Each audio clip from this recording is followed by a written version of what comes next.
আসসালামু আলাইকুম।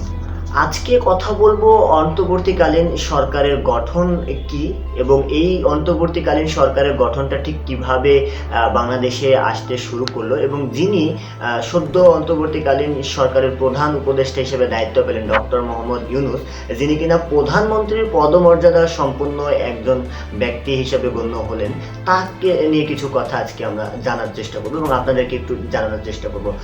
অন্তর্বর্তীকালীন সরকারের কথা বলে আসলে বাংলাদেশের সংবিধানে কোনো কথা কিন্তু নাই। বাংলাদেশের সংবিধানে যে কথাটি রয়েছে সেটি শুধুমাত্র নির্বাচিত সরকারের কথা বলা হয়েছে। নির্বাচিত সরকারের বিকল্প হিসেবে কিন্তু তত্ত্বাবধায়ক সরকারের কথা বলা হয়েছে, কিন্তু এই জিনিসটা কিন্তু বাতিল ঘোষণা করা হয়েছে, তত্ত্বাবধায়ক সরকারের যে নিয়মটা সেটি। তাহলে এখন যেহেতু রাজনৈতিক চরম সংকটাপন্ন একটা অবস্থা দেশে বিরাজ করছে, এমন অবস্থায় দেশে তো কাউকে দায়িত্ব পালন করতে হবে, দেশের দায়িত্ব তো কাউকে নিতে হবে। সবকিছু মিলিয়েই কিন্তু অন্তর্বর্তীকালীন সরকার গঠন করা হয়। বিভিন্ন দেশে কিন্তু এমনটি হয়েছে, বাংলাদেশেও ঠিক তেমনটাই হচ্ছে। বাংলাদেশেও অন্তর্বর্তীকালীন সরকার গঠন করা হয়েছে এবং সেই সরকারের প্রধান উপদেষ্টা বা প্রধানমন্ত্রী পদমর্যাদা সম্পূর্ণ একজন ব্যক্তিত্ব হিসেবে কিন্তু ডক্টর মোহাম্মদ ইউনূসকে ঠিক করা হয়েছে।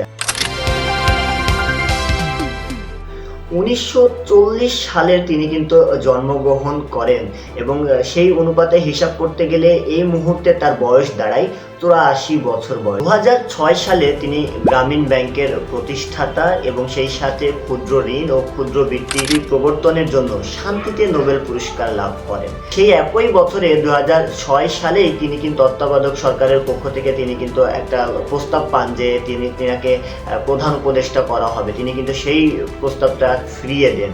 এর আগে একটু যদি দেখতে পাই আমরা, 1996 সালে তিনি কিন্তু প্রধান বিচারপতির নির্দেশে বাংলাদেশের তত্ত্বাবধায়ক সরকারের উপদেষ্টা হিসেবে দায়িত্ব পালন করেছিলেন। মার্কিন যুক্তরাষ্ট্রের মার্কিন অধিদপ্তর থেকে তিনি কিন্তু ফুল ব্রাইট স্কলারশিপ পান এবং 2009 সালে যুক্তরাষ্ট্রের প্রেসিডেন্সিয়াল মেডেল অফ ফ্রিডম এবং 2010 সালে কংগ্রেশনাল গোল্ড মেডেল তিনি কিন্তু পান এবং স্কটল্যান্ডের একটি বিশ্ববিদ্যালয়ে তিনি কিন্তু চ্যান্সেলর হিসেবে দায়িত্বপ্রাপ্ত ছিলেন।